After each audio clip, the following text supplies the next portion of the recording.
coffee conversations, Unfiltered Insights with women leaders. Uh, for some of you, you guys are tuning in on Instagram and Facebook and these other platforms and probably wondering what the heck is going on. So just to back it on up a little bit, my name is Stacey Sins. I am the Chief Revenue Officer at TrueSpace, which if you haven't heard of us, we are a professional learning community for founders and their executive team. And about a week ago on LinkedIn, I put out there like, hey, everyone, thinking about doing this fun new thing. What do you think? And I am just so thankful to everyone who is so supportive and said, go for it. That's a great idea. So that is why we're here today. As the CRO of TrueSpace, and also when I built Rise, I get to have coffee with some of the most amazing and inspiring leaders. And I've always thought about how lucky I am and how much other people would benefit from getting to hear the incredible stories that I get to hear on a day-to-day basis. So that was the inspiration of why we're here today. And we couldn't be more lucky and more fortunate to have one of my favorite people, Miss Katelyn Young-Myers. Welcome. Thank you for having me. Absolutely. And some fun backstory on Katelyn. For those of you who don't know, she was actually my former and favorite student, my very first year teaching. We'll get into that more. But the way I always like to start interviews, for those of you who know me well, is backing on up and thinking about your first job and current job, because I think it's sort of fun to see our evolution. The road is often windy, and I think it's inspirational to hear the windy path. Sure is windy. But I actually started where I hope that where I'm sort of like, this will be the job. I started at 14 working at Splash, which is a boutique in St. Louis.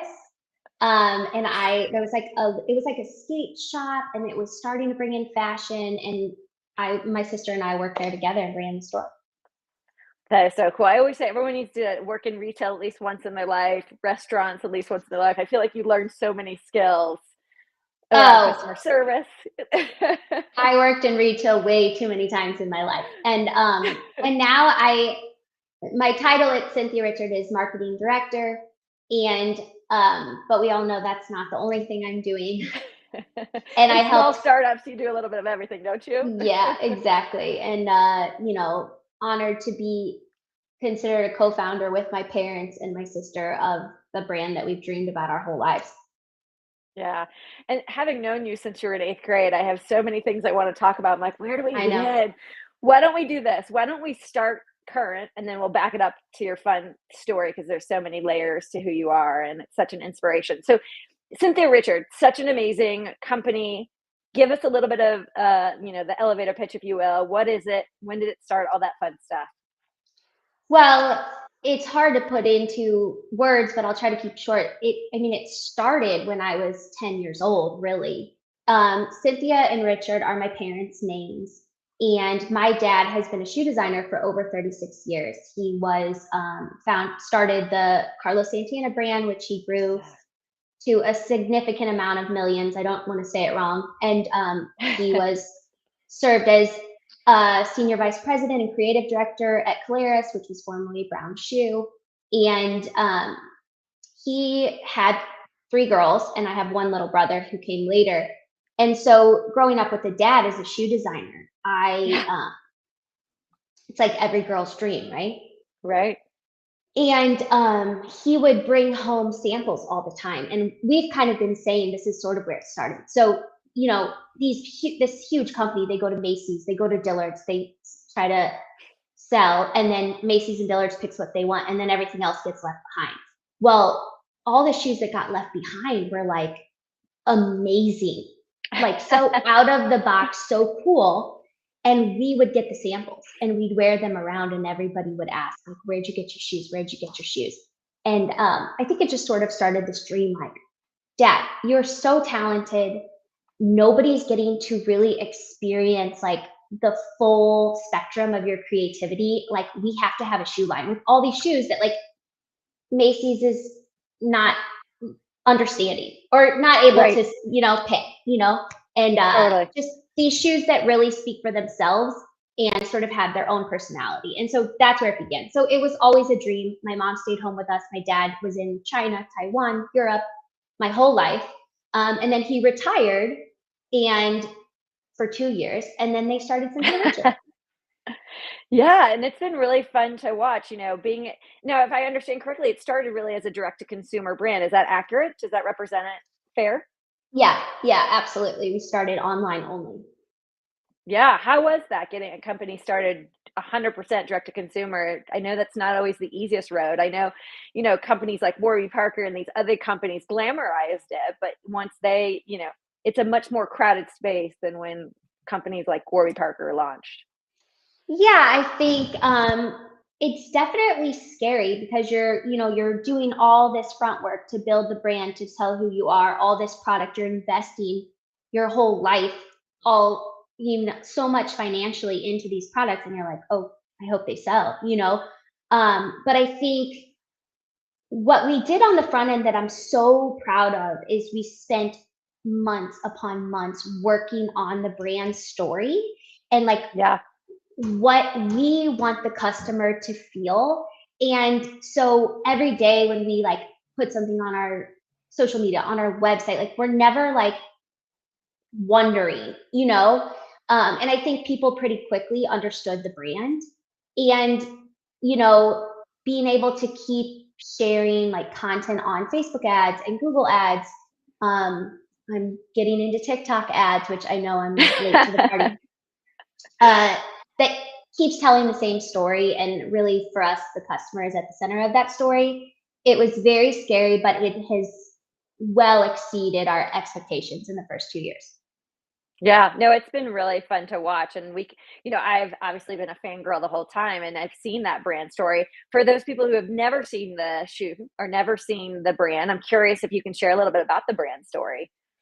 Yeah, I think it's sort of this notion that like you are the best version of yourself in our shoes. So as much as we've like tried to find different taglines and different things, like we keep kind of coming back to this line of like walk boldly and Cynthia Richard, because for us it's so important that when you put on our shoes, you feel like the best version of yourself. And I think that's really cool for me because I have seen women um, in their 70s and then 20-year-old Yeah. old women wearing our shoes. And so, although for like targeting on Meta, like that's not always the best situation, it is like everyone is finding our shoes for them and they're styling them so differently. And that's really, really fun for me. Yeah, and I think you bring up a really good point that goes transcends beyond a shoe company, right? I think so often people start companies and they don't put in that time initially to really think about like what is our brand story? How do we want to show up versus just putting stuff out, here and there and not having that consistency and confusing the market. I think that's brilliant that you guys did that. And any company, shoe company, B2B, any company I think can benefit from that. Well, and you know me really quick, I'll just say, like, can you hear me? All the internet. Did I sound drunk again earlier when we were testing this out? Caitlin told me I was sounding like a drunk sailor, so hopefully that didn't happen. um, we are all like found somebody to create the brand guide with us. Like this woman spent hours on Zoom with us, like asking us questions about like from like our childhood, like every little thing that means something, because this is such a personal brand, it's such a personal endeavor. And she really laid it out. And like I would just highly recommend that because like on the front end it was expensive and time consuming. You're like, why am I writing paragraphs about how I feel about my parents and the shoes? But now it's like anyone who works for us has to read the brand guide and then they get it. Yeah, I love that. And brain guides are so often not made till way down the road. I feel like that's often an afterthought when you're starting a company because you're just trying to get it off the ground and doing everything you can. So the Well, fact we that you had did like that and we're 30 years to think about it. So I guess that's kind of. well, there's so many things I want to touch on. I definitely want to back it up, but before I back it up, you brought up some interesting things around ads.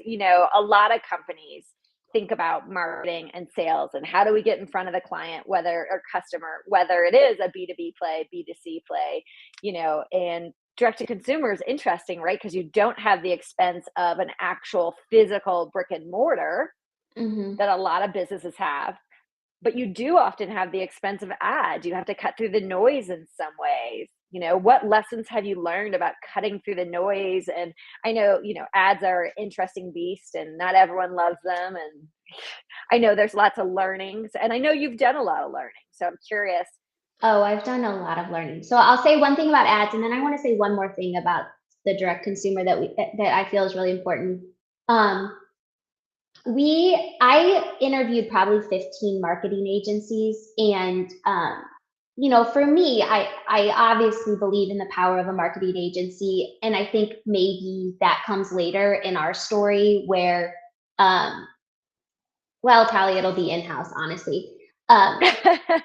Where I landed was hiring somebody who is like an old soul marketer that really understood Facebook ads from a tech standpoint, but really understood a customer experience. And then I work with him, and have been working with him for years, the last 2 years, as the marketing director to sort of find our person on Facebook. So Yeah. I'm really in the day to day. And I think that's been important in the first 2 years for us because I can see what's trending. I can see who's looking. I can see all of their interactions with the brand. And so like when I'm creating content or, we have an amazing, amazing video guy.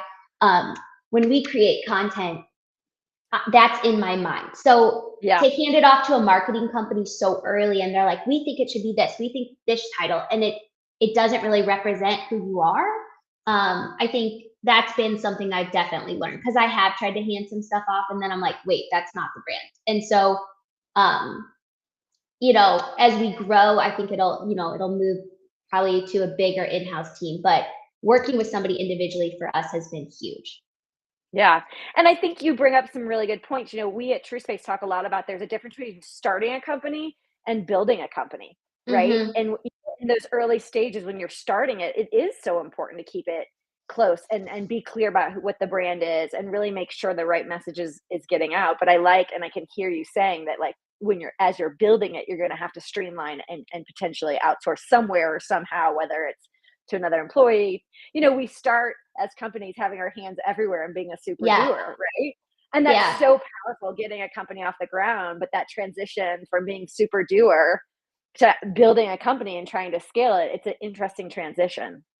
Well, and the other thing I was going to say when you said building a brand direct to consumer, like for us, we decided to take the hit on the front end of like free shipping both ways, free returns, free exchanges, like Amazon did, because we didn't Totally. want anyone to have a reason to not try our shoes.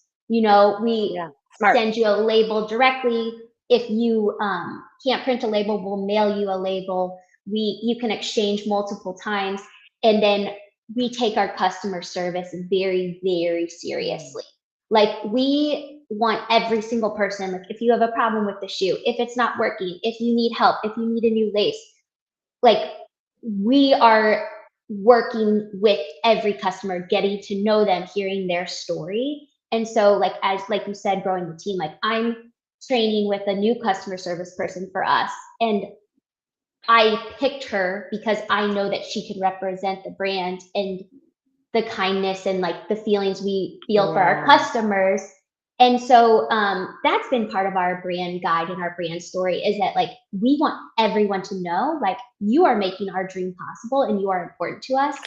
And I think, that has been part of like, we had a huge explosion of growth the second year. And I think people started to really feel that like, oh my gosh, Yeah. there's a person on the other side of this company and they like literally love me. And we do. We're like, we love you and you are a part of our dream. Yeah. No, and that's one of the things I love about you. It is such a genuine, you guys are such a caring and wholesome family. And, I've seen that since you were in eighth grade. But, Okay. what goes through my mind is, again, going back to that starting versus building a company, how that's got to be hard to scale that. And I think so often companies get that wrong. They start out with that awesome approach, but as they're building, that sort of falls apart. It sounds like Mm-hmm. that is something you're already thinking about. Like, how are you going to navigate that, or how are you feeling? Because you've already scaled, you've already grown so much just in the 2 years I've watched you. It's gotta what bumps have you faced? I mean, it of course looks beautiful and perfect on the outside, and you guys are Yeah. killing it, but no company is perfect, behind the cover. Well, we were working with the warehouse, which we still work with, but then we took over some of the shipping and then we just hired people to work along, like in our little like office, and Yeah, bringing on the customer service person into our office and not outsourcing it. And I think that will be the goal. I don't know if it's always feasible, but like just adding people to the team that know how we feel, and they sort of yeah. starts at the top. And that's how my parents have always felt. Um, Bumps, whew, I would say probably the Facebook ads were like the biggest bump in the beginning because Meta is like really hard to Yes, understand, I and hear that. they spend your money, and sometimes you're like, how are they spending my money? And then like maybe in an hour you'll sell 10 pairs, and then maybe like for 8 hours like no traffic, and it's like, wait, what is happening? And that's why you have to diversify all your marketing channels, obviously, but that was a huge Yeah, bump.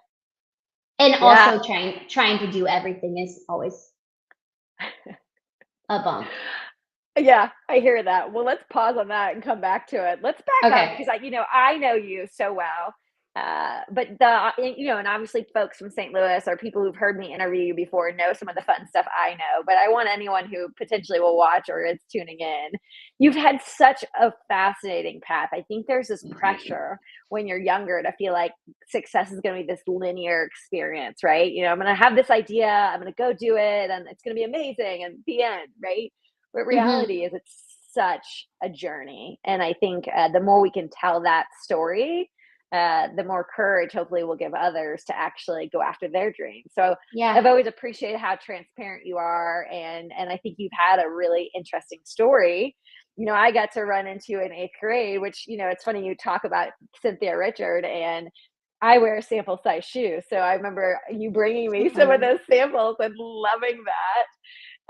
And then I think it's really interesting. I remember I think it was your sophomore year. I all of a sudden saw you on TV. So Hmm. talk about being a sophomore in high school and being on TV, and not just like a local channel, MTV of all the channels. Yeah, you know what? There was a couple here, they still scout models, Mary and Jeff Clark, and they were scouting models for this show called Made, which was like a big deal back, It was, yes. right? Anyone I forget in how my old I age, am. I know, right? Gen Zs probably don't know MTV Made, but I feel like millennials, Gen X, and so on, and know I tell my 11-year MTV. old, I'm like, I'm really cool, okay? Like you don't know, but I'm cool. So I love so it. this is sort of like so funny. Like if you look at my whole life, it's sort of been like this. But I was working for Jeff and Mary, and I was measuring all of these models. 5'11", glorious, long legs, everything I ever wished I could be. Well, I'm almost 5'1". And I was like measuring their legs and measuring their waists, and I was just like working down there. And then at the end of the line, the producer was like, looked at me and my older sister and were like, "You guys are so cute. Why don't you just tell us a little bit about yourself?" And it's so funny. Like now, I'm like, "Do I even want to be an actress?" But they were like, "What do you want to be?" And I'm like, if I can't be a model and be famous that way, I guess I want to be an actress. And whatever we said, they like loved it, and they sent a producer for 6 weeks. They put us on TV. They flew us to New York and LA. I got a manager, and I literally ended up in New York, signed with an agency when I was my senior year of high school. That's so crazy. I know that's the How short was form. that being 16, 17, 18 in New York, finishing up high school? I mean, what was that like? I mean, that's got to be crazy. I was like not a high, like I was like exactly how I am now. I was like, okay, let's move on with life. And I'm not saying I recommend what I was doing, but I was just like, let's get this show on the road. And so I finished through Mizzou online, and I went to every public library in New York, and the librarians would like proctor all of my exams. And I was auditioning for things that I would never get, like The Sopranos, being like this like little blonde. Yeah. And it was literally the best time of like one of the best times of my whole life. And then after that, I went to LA and I lived there for 6 years. How was it at such a young age facing that kind of rejection? I think it's so cool that you were interviewing for or not, auditioning for Sopranos, you were already on MTV Made, at that age, finishing up high school in New York and living this, whirlwind, but then also facing a ton of rejection had to have been challenging, or I'm assuming it would have been challenging for me, so I'm curious what that was like for you. I think it's good, and, like, thank God for my incredible parents for allowing me to go.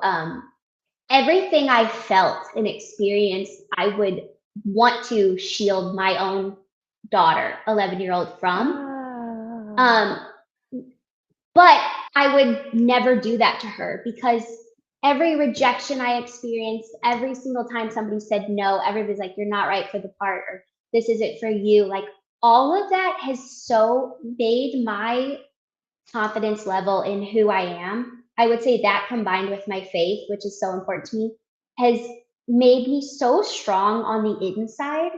Um, Yeah.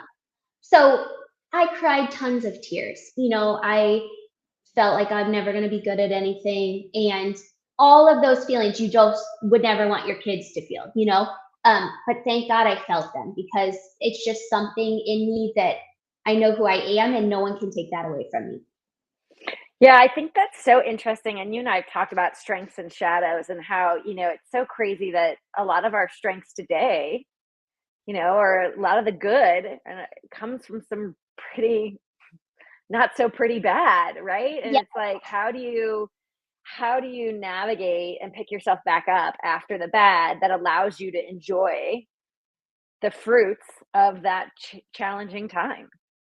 I think it's just helped me cut through so much noise. And I think, like you said, like everything looks beautiful and everything's, and, the genuine, like, and the authenticity thing for me is so important because, you know, I was on the floor putting shoes on Keira Knightley. And like I'm like wanting to be an actress and I'm like shoving her foot into a shoe. And like my sister was in the dressing room with Kim Kardashian. And I'm like, we have Reese Witherspoon, we're dressing them. And like you realize, okay, so these people are at the very top and Yeah. they have the exact same insecurities that we have. And it just like in my life, all of that rejection just helped me, like even with social media and everything. Like I have no desire to put up a facade. And Yeah. not in business, not in life, not on social media. So, that was hard for us, but it also did become a strength to cut through that noise. I'm glad you brought that up about, being in the room with these, icons that Yeah. so many people would kill to be in a room full. And that's actually a lot of the inspiration behind this coffee conversations because I've had not that level of people, but I've had the good fortune of talking to some really impressive people that I admire and have looked up to. And it's so incredible hearing them be humans and being Yes. just like you and me and being Hmm. nervous about things or, feeling stupid or awkward or whatever it may be. It's interesting because I know for me, I always looked to people and thought, "Oh, they're nothing like me. They've got to be so different or so much smarter or so much cooler, all the things." And the Yeah. reality is everyone's sort of scared and figuring it out. I have always admired that about you, and I think it makes what you've done for people so amazing is because people feel like they can show up even when they're not perfect, and then you're like, "Here's your potential, like, move forward," and that's what Yeah. I've always just loved about you, and, I worked with ABC the CEO for a while, and I got to sit in on conversations with some pretty amazing women, and it was like this one woman, I feel like she was so high up and she was like, Yeah. she's like, I just didn't know what I was doing. And I went and got this taxes book for dummies and I read about it. And then I was ready for the meeting. And I was like, okay, like you are one of the most successful women in the country in business. Yes. And you're like, I didn't know. And I just did a crash course before and I did the best. And like Yes. for me, I was like, okay, like I'm not gonna ever take, I mean, I do sometimes, obviously, but like take on this whole imposter thing, like I'm not ready for this. Totally. And I think the more we have those conversations and show behind the curtain, the more we'll empower people to be like, ah, they're just like us.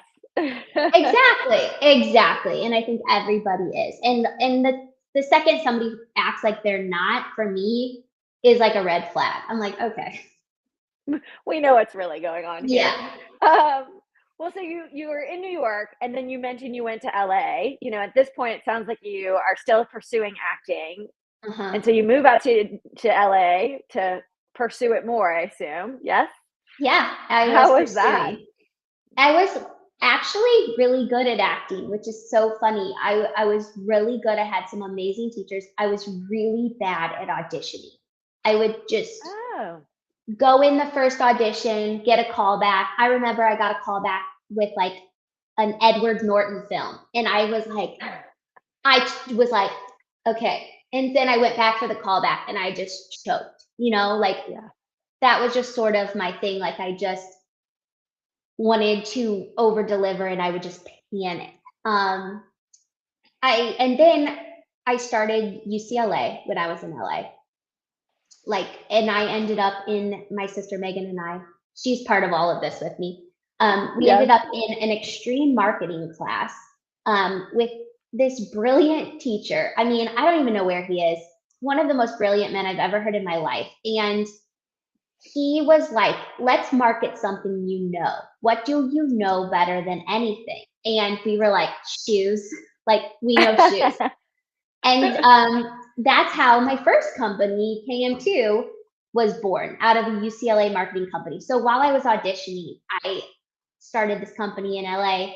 We ended up at LA Fashion Week, and I was like, oh my gosh, I love business. Like, I didn't realize how much I loved it. I'm just like, Yeah. it gives me like adrenaline. And at this point, you're like 21, 20. I was 20.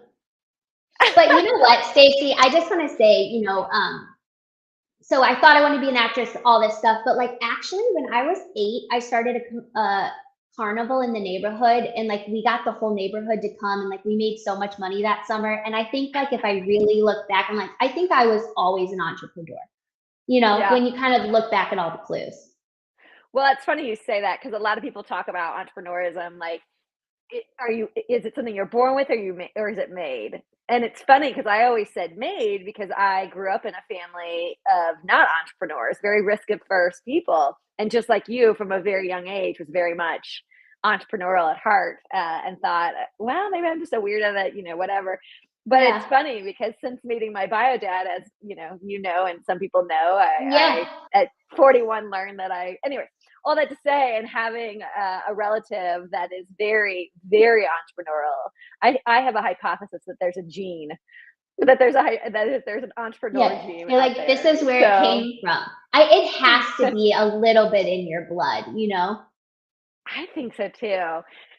And so you did so much from a very young age. Hmm. And Cam 2 was amazing. I remember reading about you in magazines and seeing Yeah. you. I know you were in tons of retail. Someone even at Real Housewives wore one of your accessories. We were in This like was something that 200 stores. exploded. Yeah. Yes, at 22.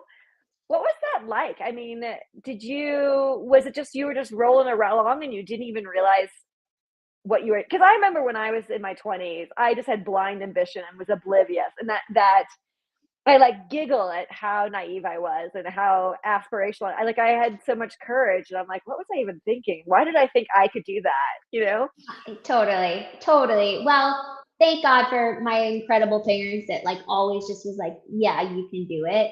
And, I didn't finish college. I was just taking classes at UCLA. And we always say like that initial investment that we got to start KM2 was like paying for business school. It was Yeah, like yeah, all that first money.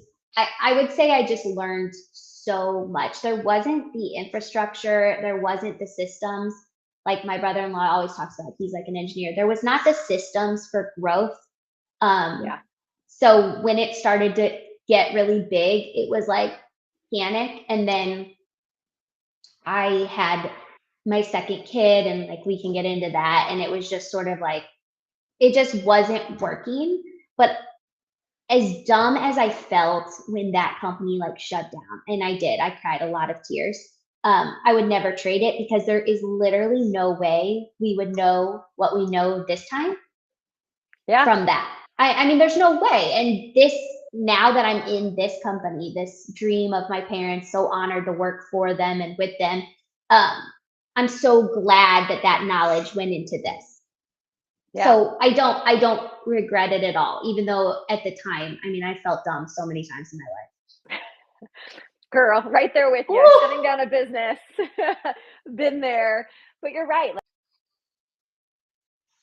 Like I would never trade it. And I really transparent like that because, getting a business off the ground and reaching a certain next level, I mean, it's no joke. And depending on what's going on in life, and it is all consuming. And so, you went from a 20-year-old free, focused gal to married and now onto your second kid, Yeah. you know, that had I've just had my first kid at 45 and I'm struggling to figure out how I show up and what life looks like and balancing it all. I can't even imagine being in my early 20s having a business and having two kids and trying to do that. How did you stay sane, and I did it. did you stay sane? Don't ask my oldest child about if I was sane or not, like with her growing up. I mean, no, it was really hard. And you know what? It still is hard. I had 2 years ago, my son, my youngest of four, is almost two. Um, and it still is really hard to know Yeah. what to pay attention to. I'm a little bit ADD in the sense that we're like, you know, it's hard for me to put work down. Yeah. Oh, I get it. Luckily, It's all consuming. luckily I have an incredibly like peaceful, calm, steady as he goes husband that's like, okay, you're not allowed to bring your phone today, And so he kind of helps keep me like, because I'll be up at 3 in the morning thinking about, oh, did I do this? And I'm like out working, it's a little manic. Um, Yeah. it is hard to juggle. I don't have any, I write columns about motherhood and I don't really have any clear solutions other than it is really difficult. Yeah. Well, and which it's called Messy Mom Life, and it's in St. Louis, and it is a great column. And hi, Michelle. Michelle Stockman from Women I love Empowering Women Michelle. just popped on. I love Michelle too. Great to see you, Michelle. Yeah, Caitlin, I think the fact that you are willing to call things messy mom life, is so important because someone as beautiful as you, as successful as you, who's had such an interesting career, I think a lot of women would look at you and be so intimidated and be like, oh, I can't do it. I can never look that way. I can never be that way. And it's so disarming having someone be like, yeah, my life's a mess too. Even thinking about myself being intimidating is like comical to me because I am just like, man. But I think I am a little more balanced than I was at 21 because I'm like, okay, like, the business is not going to crash and burn if I don't answer this one email. And actually, Yeah. sometimes things actually go better if you just wait a little bit and think about it. And, I can't do everything today, but as I've seen, like if I can just take one step forward every day, like you do start to see, like, oh, I'm arriving closer to my destination. So I'm Yeah. a No. little weathered and wiser. Oh, age. Well, and that kind of gets to another thing I think about with you, having, again, strength and shadow, right? Having success at such an early age. And then sort of having all these kids and redefining who you are as a human, shutting down your Yeah. business, and then sort of figuring out now what. I can only imagine what that was like. I'm curious if you can share anything about that journey. I mean, yes, you've had this idea, you guys as a family have had this idea since you were younger, Yeah. right? But I'm sure getting to that point, and as your dad was still, at Caleres and things like that, and trying to Yeah. figure out how do I show up in the world as a professional now that I'm not doing CAM2 and I've had all this success. I think sometimes after you've had success, it's harder than when you haven't had success and you're climbing your way there. Yeah, I think, that feeling of what do I do now? I remember when we shut down KM2 and like for 2 weeks, I was like, this is amazing. I was like making felt circles with my kids, like doing all this fun stuff. And then like that antsy feeling started to come. And I was like, I think this is when I just sort of realized like I'm not like that type of mom. I'm just like the way I'm wired is to do stuff. And I started my like little YouTube channel and I started my social media and I was just like itching to do something. Like I Yeah. wasn't a sit stiller. And I think that helped me realize like it's okay. That's just kind of who you are. And um now looking at Cynthia Richard, looking at the social media, all these things like when I was feeling guilty, like, oh, should I pick motherhood? Should I pick business? I don't think there's absolutely not a right or wrong answer. It's whatever you feel Mhm. like you're supposed to do. And for me, sort of teetering this feeling guilty the first half of my motherhood years, and now going, I look back last night, I was laying there thinking, like, I started this cooking show. My kids got to do it with me. My daughter has been in our Cynthia Richard ads and she's thriving. Yeah. And she's 11 and she literally is like, I am the future CEO of Cynthia Richard. And I'm like, you know what? I You just got are. chills. And whole, first of all, she's a million times tougher than me. And I wish I had what she had. And she will be. And I'm like, if I let myself just like feel so guilty and just like skip out on who I am, she wouldn't be, she wouldn't even get to experience that or know that about herself, you Yes. know?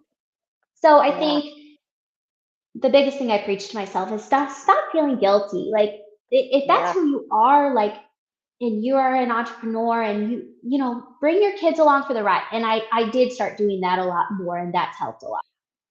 Yeah, that mom guilt is real. And it's cool knowing someone as long as I've known you, right? I know that Yeah. sounds so obnoxious, but it is because I watched you kind of go through this evolution of some of that guilt, right? Yeah. To now owning it and seeing it. And do you think that's just time or what's helped you go through that evolution and really owning, no, this is great. I think it's just like really amazing people, like my mom speaking into my life, my mother-in-law, she was like saying, like, look at all these incredible memories like you created doing this YouTube channel with your kids. Like, look at Yes. how your kids have been able to like see this entrepreneur. Like my son right now, he's an incredible artist and he's trying to start his little art business. Like he took painting or pictures to sell at school today. He's like, they're learning that from my husband's an incredible entrepreneur, him and I, and people just showing me like what's come of it that's been a blessing Yes. to my kids. I love Eh, that. And that touches on something that, I know Rise is no longer, but it always makes me think about how we talked a lot about you are the average of the 5 people you spend the most time with. Yeah. And it sounds like you have surrounded yourself with people that really remind you who you are and your value. Well, I like the amount of time we're like texting you, like voice chatting you. Well, our friendship, I know it's weird to have been your teacher and now I consider you a dear friend. I can't tell you how many times you've been that person for me. And I know that I wouldn't be here today doing any of the things I've ever done if I didn't have people like you in my corner. And when I'm on the floor crying about something, you're like, you got this girl, Yes, exactly. And just somebody who sees your strength when you don't see your strength. Yes. And you've always done that for me, and I am just so thankful. Like, I would be like, I have nothing. I remember being like, all I have is I'm really nice, and sometimes I like my hair. Like that was it. And I don't even like my hair anymore, actually. And I was like, I have nothing. And you were like, no, actually, and you like brought me on, at Rise to teach, like that is if you have somebody in your life that sees a strength in you and like makes a party on it, I can't even say the value in that. Yeah. No, I think that's such good advice for others is that, I think sometimes people get into careers or environments where they're not surrounded by that, and that it's almost like Stockholm syndrome, right? That can really shape your reality about who you are and what you're capable of. So Yep. I hope that anyone listening that's a takeaway. Now let's look, since it is live and it's Unfiltered Insights, that I want to. I love Michelle Stockman. Michelle Stockman is one of the most supportive, amazing women I know. So She put something in the chat. And Keo, love that you're in the chat too. You guys haven't met Keo. She's amazing. I love her company. Sorry, let me get focused. Michelle Stockman said, my girls are 20 and 23. And when we asked them about their childhood, when they were in the middle of building our company, they don't remember us being gone. Oh, that's interesting. She was there for all the sporting events. Yeah, I mean, I think that's so true. It's really quality. Thank you, Michelle Stockman. I think that's such a great point. It really is quality over quantity. I've been reading, yes, I'm 45 and shouldn't be on TikTok, but I love me some TikTok. The algorithm has found me around parenting videos and, so all the parenting videos. And, they do talk about like 10 minutes of quality time a day is really all that is needed to help with development. I probably am getting that wrong, so don't quote me on that. No, I think that's right. And I actually think about in the olden days, I think it creates healthier kids. I think I do too. maybe there's a situation happening on social media and that makes you feel like you have to be plain or I always say which I think it's amazing. I'm not a really good park player, at the park. I'm like, I'm just gonna sit here. You know what I mean? And I remember the first time I saw a mom be like, I don't play at the park. She was like, I just sit on the bench. And I was like, yes. I just it released me from that guilt, Yeah. And I love to be with my kids. Obviously, I don't know. I think it creates healthier kids. They can be independent. Yeah. Well, and I think that goes to business too. I mean, I know this is really more about business, and obviously I'm consumed right now in motherhood, but I think that there's parallels regardless if you have kids or not. It's really leaning in and thinking about quality and not trying to be everything to everyone. I'm trying to think if I've covered all my questions. I could talk to you forever. Oh, I know what I wanted to talk to you about. I think there's a lot of people, I didn't realize how many, but there's a lot of people that are going into business with their families. I know husband-wife combos, I know sister, here at True Space, I want to say, what is it, 20 to 30% of our community are family-owned companies. I'm probably screwing up that stat. Please don't hate me, True Space, for screwing that up. But all that to say is, running a business and starting a business and building a business is so complex. And then you add the layers of family. I'm just curious what that's been like, or any advice for people who are out there running a family-owned business. Even if they're not, let's be honest, business partners, I love me some kids, you really marry and are in a deep relationship with your people. And so what advice do you have, or what has that been like? Well, I own part of a business with my husband, and we're really opposite people, and I think that really works because we each do our own thing. In my family, I think my dad and I are a little intense. I get my intensity from him. My sister's a little more laid back. My mom is shocking me with how her business acumen that's just coming to the table. I think the best advice I would say is my nature is to try to do everything. I'm a pusher, and I would hate to say micromanager, but I sort of have been in the past. Try, I'm gonna save everything, I'm gonna push everything, I'm gonna save everything, I'm gonna do everything. And then when you do that, especially in a family business, people are check out in their roles. And not to say that we haven't argued, and not to say that everybody still gets annoyed with my intensity sometimes, because they do, and they'll tell you, is we have learned over the past 2 years to really honor each other's strengths. And there are things that my sister can do that I could not do. And she does them naturally and effortlessly. And seeing that in her, and us seeing that in each other has allowed everybody to sort of rise to rise to the occasion. Instead of me thinking that because I'm the most hyper that I'm gonna save everything, because there's literally I can't, and I think that has really helped. So if I start to feel that feeling oh, I'm working so hard, and then my sister could just come in on a swoop and literally save the day with her natural gifting, and just allowing space for that has really helped minimize the fight. Because in the old business, my sisters were we're done with you. We're either going to work with you or be sisters. And now they can work with me. No, I think that's such a good point, and I will tell you, I don't think that's just a family-owned issue. As a former founder myself and super doer who, definitely struggled with letting go of control, I pissed off many former employees, and, here I thought I was showing up in a way that's best for my business, and what I didn't understand is I was unintentionally unmotivating my team and creating a really challenging environment for them. I owe all of my former employees apologies for that. So if you're listening or ever, it's interesting to now be on the other side and really see some of those behaviors and how that feels to be on the receiving end. Well, I think we said, like, I was, like, if I am obsessing over like my own strength, then I'm like missing all of the strength that's around me. And so I started just focusing on like, wow, their strength is this. And then when I see that, it helps me like let go in that area. And Yeah. I think it does, you know, I think eventually it just will turn you into a better leader, as I'm learning, as we're adding people. I'm Yeah. like, But I that's don't have to hard. be the hero, you know? Yeah.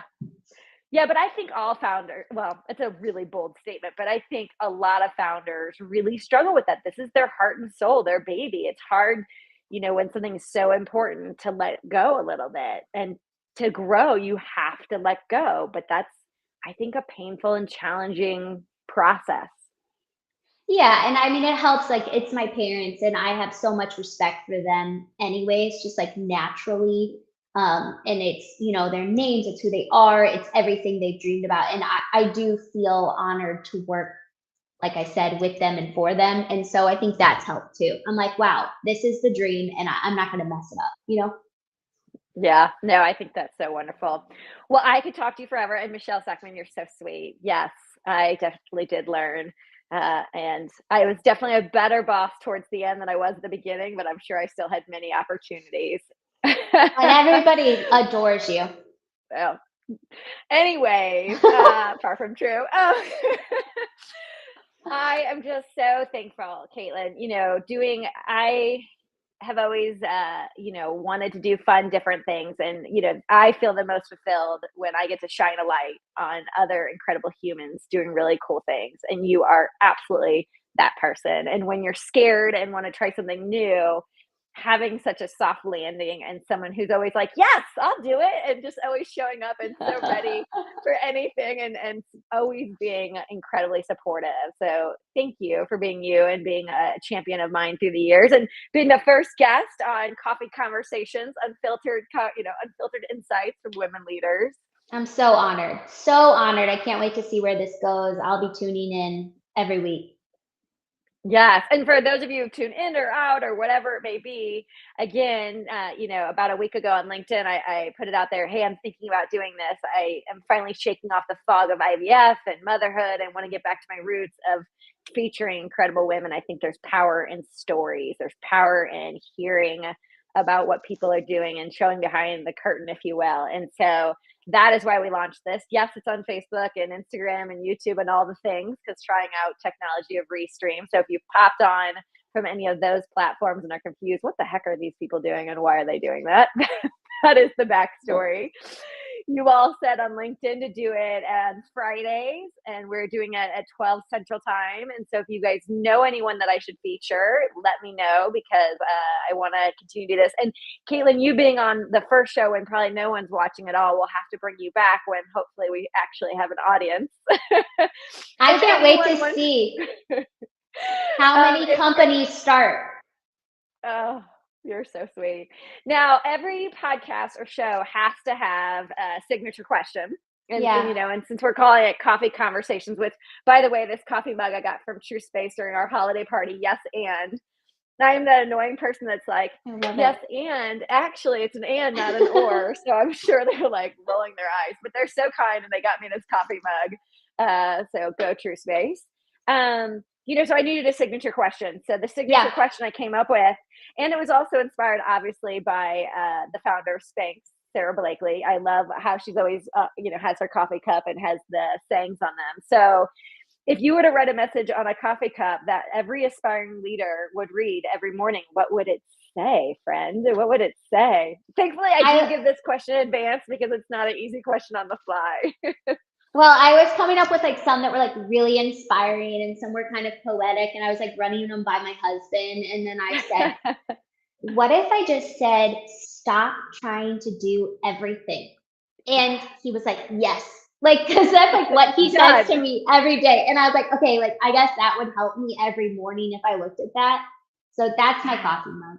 Because when you stop trying to do everything, other people can rise to their potential, which is exactly what you have created and done and will continue to do. Ugh, you're too sweet. Well, for anyone who wants to know more about your shoes, because let me tell you guys, they are stunning. I had the good fortune of having a few, doing a photo shoot.